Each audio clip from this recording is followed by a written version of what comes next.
ছোট্ট সোনামণিরা, আজ আমরা শিখব বিভিন্ন জলজ প্রাণীর নাম। আরো জানবো মজার মজার কিছু তথ্য। তোমরা কি তৈরি? তাহলে চলো শুরু করি। ব্লু হোয়েল, যাকে বাংলায় বলে নীল তিমি। নীল তিমি হলো পৃথিবীর সবচেয়ে বড় প্রাণী। এর জীবের ওজন একটা হাতির ওজনের সমান হতে পারে। এর হৃৎপিণ্ড এত বড় যে একটি মানুষ সহজেই তার ধমনীর ভেতর সাঁতার কাটতে পারে। ডলফিন, যাকে বাংলায় বলে ডলফিন। এদেরকে বলা হয় জলের সবচেয়ে বুদ্ধিমান প্রাণী। এরা নিজেদের নাম ধরে ডাকে এবং ঘুমন্ত অবস্থায় এদের মস্তিষ্কের একটি অংশ জেগে থাকে শিকারি থেকে বাঁচতে। অক্টোপাস, যাকে বাংলায় বলে অক্টোপাস। অক্টোপাসের 3টি হৃৎপিণ্ড আছে এবং তাদের রক্তের রং নীল। বিপদ দেখলে এরা নিজেদের রং এবং আকার পরিবর্তন করে। এরা পরিবেশের সাথে মিশেও যেতে পারে। সি হর্স, যাকে বাংলায় বলে সি হর্স। এই প্রাণীটির বিশেষত্ব কি জানো? পুরুষ সি হর্স গর্ভধারণ করে এবং বাচ্চা জন্ম দেয়। এছাড়াও এদের চোখ আলাদাভাবে ঘুরতে পারে। শার্ক, যাকে বাংলায় বলে হাঙ্গর। হাঙ্গরের শরীরে একটাও হাড় নেই।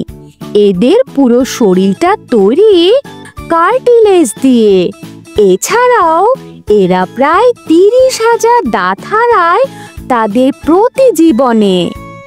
স্টারফিশ, যাকে বাংলায় বলে তারা মাছ। স্টারফিশের 5টি বা তারও বেশি বাহু থাকে। সবচেয়ে মজার ব্যাপার কি জানো? এটি তার পেট বের করে এনে শিকার হজম করতে পারে। জেলিফিশ, যাকে বাংলায় বলে জেলিফিশ। জেলিফিশের মস্তিষ্ক, হৃৎপিণ্ড বা ফুসফুস কিছুই নেই। এদের প্রায় 95% শরীরই জল দিয়ে তৈরি।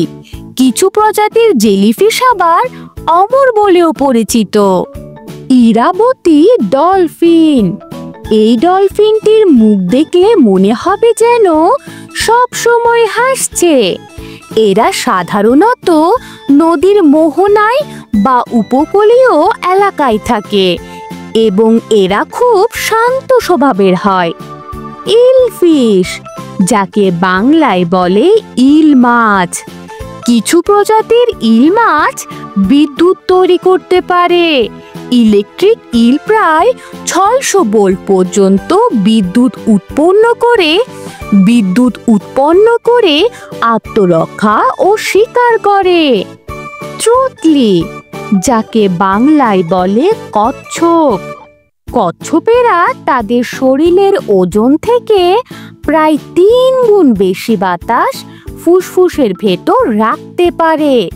তাই এরা অনেকক্ষণ জলের নিচে থাকতে পারে। আশা করি এই রহস্যময় প্রাণীদের কথা শুনে তুমি মুগ্ধ হয়েছ। জলজ জগৎ কত যে বৈচিত্র্যময়, তাই না বন্ধুরা? ভিডিওটি যদি ভালো লাগে তাহলে একটা লাইক দাও।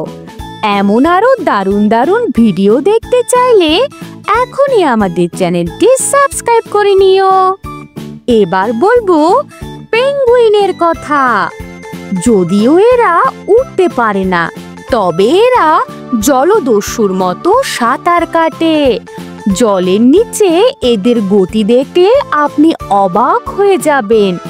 এরা তাদের জীবনের প্রায় 75% সময় জলেই কাটায়। সিল, যাকে বাংলায় বলে সিল। সিলেরা জলের নিচে প্রায় 30 মিনিট পর্যন্ত শ্বাস বন্ধ করে রাখতে পারে। এছাড়াও এরা জলজ প্রাণীদের মধ্যে যারা নিজেদের মাথার উপর ভর করে সোজা হয়ে দাঁড়াতে পারে। ম্যানাটি, যাকে বাংলায় বলে ম্যানাটি, এদেরকে সমুদ্রের গরুও বলা হয়। এরা ভীষণ শান্ত প্রকৃতির। এরা প্রচুর জলজ উদ্ভিদ খায় এবং সাঁতার কাটায় এদের গতি খুবই কম। ক্ল্যাম, যাকে বাংলায় বলে ঝিনুক, ঝিনুক এমন এক জলজ প্রাণী যা পৃথিবীর বুকে 500 বছর বা তারও বেশি সময় বাঁচতে পারে। ডুগং, যাকে বাংলায় বলে ডুগং, এদেরকে বলা হয় সমুদ্রের পরী। এদেরকে বলা হয় সমুদ্রের পরী। এদের লেজের আকার ডলফিনের মতো হলেও এরা কিন্তু তিমি বা ডলফিন থেকে সম্পূর্ণ আলাদা। কেমন লাগলো বন্ধুরা এই অদ্ভুত আর সুন্দর জলজ জগতের গল্প শুনে? তোমার চোখে কোন প্রাণীটি সবচেয়ে বেশি মজার মনে হলো? কমেন্ট বক্সে জানাতে একদম ভুলবে না। এমন আরো দারুণ দারুণ ভিডিও দেখতে আমাদের চ্যানেলটি সাবস্ক্রাইব করে রাখো। ভালো থাকো। টাটা।